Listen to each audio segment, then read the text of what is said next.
Today we turn our attention to the latest economic data emerging from Washington, where new figures released this week are painting a picture of what administration officials are characterizing as robust economic momentum. With inflation moderating, employment figures exceeding forecasts, and multiple indicators trending in favorable directions, the White House is claiming vindication for its economic strategy, particularly its controversial use of tariffs. Yet as these macro trends unfold, questions are emerging about structural challenges on the horizon, particularly surrounding the rapid expansion of artificial intelligence infrastructure and its potential impact on the American workforce. Let's begin with the data itself, which merits careful examination. The Consumer Price Index, the government's primary measure of inflation, rose 2.4% over the past 12 months, a figure that came in below economist expectations and represents the lowest inflation reading in 8 months.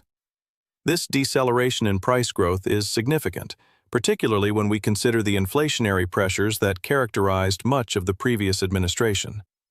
The Federal Reserve's target inflation rate hovers around 2%, meaning current levels are approaching what monetary policymakers consider sustainable.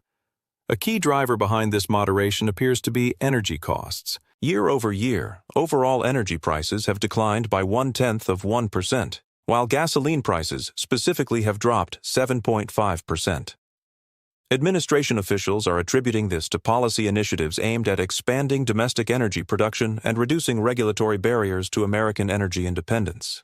Whether these price decreases stem primarily from policy decisions or broader global energy market dynamics remains a matter of analytical debate, but the impact on consumers is tangible and measurable.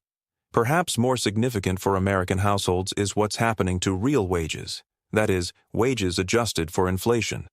According to the data presented, real wages are currently up 1.25% compared to the previous administration, when real wages were reported as down 1.4%. This represents a nearly 3 percentage point swing in purchasing power for American workers. This metric is critical because it captures whether Americans are actually getting ahead or simply treading water. When nominal wages rise but inflation rises faster, workers lose ground. The current data suggests that wage growth is now outpacing price increases, allowing for genuine gains in living standards. For families struggling with affordability concerns, particularly in housing, healthcare, and education, this trend, if sustained, could provide meaningful relief. Turning to the labor market, January employment figures showed the creation of 130,000 new jobs, nearly double what economists had forecast. Simultaneously, the unemployment rate declined to 4.3%, falling below expectations and indicating continued labor market tightness. These numbers are particularly noteworthy given ongoing concerns about potential economic headwinds. A labor market that continues to generate jobs above expectations while maintaining low unemployment suggests underlying economic resilience. However, analysts typically look for sustained trends rather than single-month data points, so continued monitoring of these indicators will be essential. At the center of the administration's economic narrative is its use of tariffs, a policy approach that has generated substantial controversy and legal scrutiny. The Supreme Court has designated this coming Friday as its next opinion day, with the possibility that the justices may issue their decision on the president's use of emergency tariffs under executive authority. White House Senior Counselor for Trade and Manufacturing Peter Navarro addressed these issues in a Sunday interview, defending the tariff strategy and arguing that current economic performance is occurring because of tariffs, not in spite of them. Navarro specifically countered critics who have warned that tariffs would drive inflation, pointing to the core inflation data and arguing that if tariffs were causing price increases, it would be visible in those numbers. The administration is characterizing the current economy as a Goldilocks economy, a term economists use to describe conditions that are neither too hot nor too cold, with growth occurring without triggering concerning inflation. Navarro compared current conditions to 1998, a year remembered for strong economic performance, and predicted that 2026 could rank among the best years in modern American economic history. The stock market has provided one measure of confidence, with the Dow Jones Industrial Average surpassing 50,000, a milestone the administration views as validation. Navarro noted this represents not just Wall Street gains but also rising real wages for Main Street Americans, along with what he described as a return of manufacturing activity. Central to the administration's tariff defense is the claim that these trade measures are generating substantial revenue for the federal government. Navarro referenced plans for what he called rebate checks to be distributed to Americans on tax day, describing this as the biggest rebate and broad-based in American history. The specific mechanics, funding source, and distribution method for these proposed rebates were not detailed in the discussion, leaving important questions about implementation and scope. The concept of using tariff revenue to fund direct payments to citizens represents an unusual approach to trade policy. Traditionally, tariffs have been viewed either as protectionist measures to shield domestic industries or as revenue-generating mechanisms for general government operations. Using tariff proceeds explicitly for consumer rebates would represent a distinct policy innovation, though the economic efficiency and distributional effects of such an approach would require careful analysis. While celebrating current economic indicators, the administration is acknowledging a significant challenge looming on the horizon: the rapid advancement and deployment of artificial intelligence technology. This issue carries both immediate economic implications and longer-term strategic considerations. Navarro characterized AI as a massive issue that is right on the president's desk. The concerns fall into multiple categories. First, there are infrastructure pressures. The construction of data centers required for AI development is creating unprecedented demand for electricity, raising questions about grid capacity and energy prices. The president has reportedly already taken action on electricity pricing concerns, with additional measures in development. Second, there are resource allocation issues. The massive data centers consume not only electricity, but also significant water resources and agricultural land. Navarro specifically mentioned the loss of farmland as no small thing, indicating recognition that AI infrastructure development carries environmental and food security dimensions. Third, and perhaps most critically for American workers, there is the employment question. AI efficiencies are beginning to displace certain categories of jobs, creating anxiety about longer-term labor market disruption. When asked directly about the White House plan to counter AI-driven job losses, Navarro acknowledged the structural shifts occurring, but emphasized what he called a balancing act. The administration faces a genuine policy dilemma. On one hand, there is the imperative to maintain American leadership in AI development, driven not only by economic competitiveness, but by national security considerations. Navarro stated explicitly that AI will be one of the most dangerous weapons of war we've ever seen, and therefore the United States must lead China and other competitors in this domain. On the other hand, there is the obligation to protect American workers and communities from the disruptive effects of rapid AI deployment. This tension was evident in Navarro's discussion of critics like Senators Bernie Sanders and Richard Blumenthal, who have called for constraints on data center construction.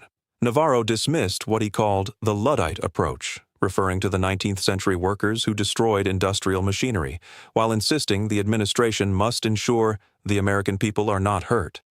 The policy solution being outlined involves forcing AI companies to internalize the full costs of their operations. According to Navarro, data center developers must pay not only for the electricity they consume, but also for grid resiliency impacts, water usage, and presumably other external costs their operations impose. This approach would use pricing mechanisms and regulatory requirements to ensure that AI development occurs in a manner that accounts for broader social costs. Navarro highlighted the work of Secretary of Agriculture Brooke Rollins in addressing various economic pressures, including egg prices and AI-related agricultural land concerns. This cross-agency approach suggests the administration views these challenges as requiring coordinated responses rather than siloed departmental actions. The mention of egg prices points to another economic concern facing consumers: specific food commodity inflation that persists even as overall inflation moderates. Agricultural commodity prices can be volatile and depend on factors ranging from disease outbreaks in livestock to weather patterns affecting crop yields. These sector-specific pressures can affect household budgets even when broader inflation numbers look favorable. While much of the discussion focused on measurable economic data, Navarro also referenced the president's dramatic deregulation as a contributing factor to economic performance. Regulatory reform has been a consistent priority for this administration, with officials arguing that reducing compliance burdens and streamlining approval processes can accelerate economic activity and reduce costs for businesses and consumers. The economic impact of deregulation is often difficult to measure in real time, as effects can be diffuse and long-term. Proponents argue it unleashes entrepreneurial activity and innovation. Critics contend it can create risks in areas like environmental protection, worker safety, and financial stability. The actual outcomes typically depend on which specific regulations are modified or eliminated and how affected industries respond. Notably, Navarro directed criticism at media coverage and Democratic opposition, arguing that continued bashing of the administration, irrespective of the data, threatens to undermine consumer and business confidence. This represents an interesting economic argument, that political rhetoric and media framing can become self-fulfilling by affecting the sentiment and expectations that drive spending and investment decisions. Economic confidence is indeed measurable through various consumer and business sentiment surveys, and these psychological factors do influence economic behavior. However, the relationship between political criticism and economic performance is complex. A free press analyzing and questioning economic policies is a fundamental feature of democratic governance, and distinguishing between legitimate scrutiny and potentially harmful negativity involves inherently subjective judgments. As we assess these developments, several critical questions emerge. First, are the favorable trends sustainable? Single-month or even several-month improvements in economic indicators do not guarantee long-term trajectories. Economic cycles are influenced by numerous factors, including monetary policy, global economic conditions, technological change, and unforeseen shocks. Second, how will the Supreme Court's forthcoming decision on tariff authority affect policy implementation? If the court imposes constraints on the executive branch's ability to impose tariffs through emergency declarations, it could significantly alter the administration's trade strategy and potentially affect economic outcomes that officials are currently attributing to those policies. Third, how will the AI transformation actually unfold? The administration acknowledges the challenge but has not yet detailed comprehensive policies to support workers and communities through what could be a profound economic transition. History suggests that major technological shifts create both winners and losers, and the policy response can significantly influence how those gains and losses are distributed across society. Fourth, what are the distributional effects of current policies? Aggregate economic data can mask significant variations in how different demographic groups, income levels, geographic regions, and economic sectors are faring. An economy that looks strong in the aggregate can still leave substantial portions of the population struggling. These economic developments will form the backdrop for the upcoming State of the Union address, where the President will have the opportunity to present his administration's narrative directly to the American people and the assembled Congress. State of the Union addresses traditionally serve as moments for presidents to claim credit for favorable developments, acknowledge challenges, and outline future priorities. The economic data currently available provides material for an optimistic message, moderating inflation, rising real wages, strong job creation, and record stock market levels. However, the emerging AI challenge and persistent questions about long-term economic structure will likely also feature in the President's remarks. From an analytical standpoint, the current economic picture presents a mixed but generally favorable set of indicators. Inflation approaching the Federal Reserve's target while employment remains strong represents a combination that policymakers typically seek. If these trends continue, they would support arguments that current economic policies are working. However, correlation does not automatically establish causation. Economic outcomes result from complex interactions among monetary policy, fiscal policy, regulatory decisions, technological change, global economic conditions, demographic trends, and numerous other factors. Attributing specific outcomes to specific policies requires careful analysis that accounts for these multiple influences. The tariff question remains particularly complex.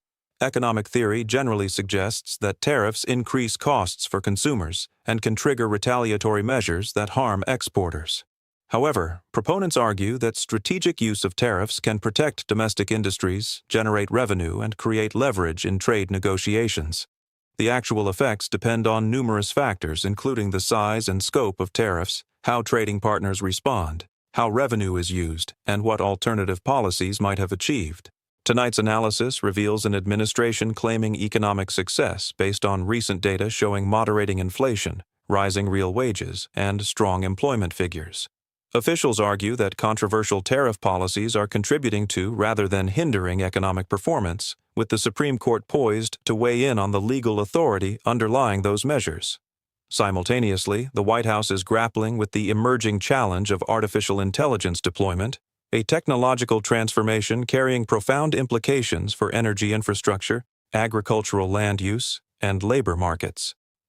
The administration's stated approach involves balancing the imperative to lead globally in AI development against the obligation to protect American workers and communities from disruptive consequences. As these economic dynamics continue to evolve, sustained monitoring of employment trends, inflation trajectories, wage growth, and sector-specific developments will be essential. The coming months will test whether current favorable indicators represent durable improvements or temporary fluctuations, and whether policy responses to emerging challenges like AI displacement prove adequate to the scale of transformation underway. The fundamental question facing policymakers and citizens alike is whether the American economy is positioned for sustained, broadly shared prosperity, or whether current headline numbers mask underlying vulnerabilities and inequities that will require more comprehensive policy responses. That question will not be answered by any single month's data or any single policy initiative, but rather through sustained attention to how economic conditions affect Americans across the full spectrum of regions, industries, and income levels. This is the economic landscape as it stands today, one of claimed achievement shadowed by acknowledged challenges, of present optimism tempered by future uncertainties, of headline indicators that tell part of the story while leaving important questions unanswered. As always, time and continued analysis will provide the ultimate verdict on the durability and inclusiveness of the economic trends now emerging.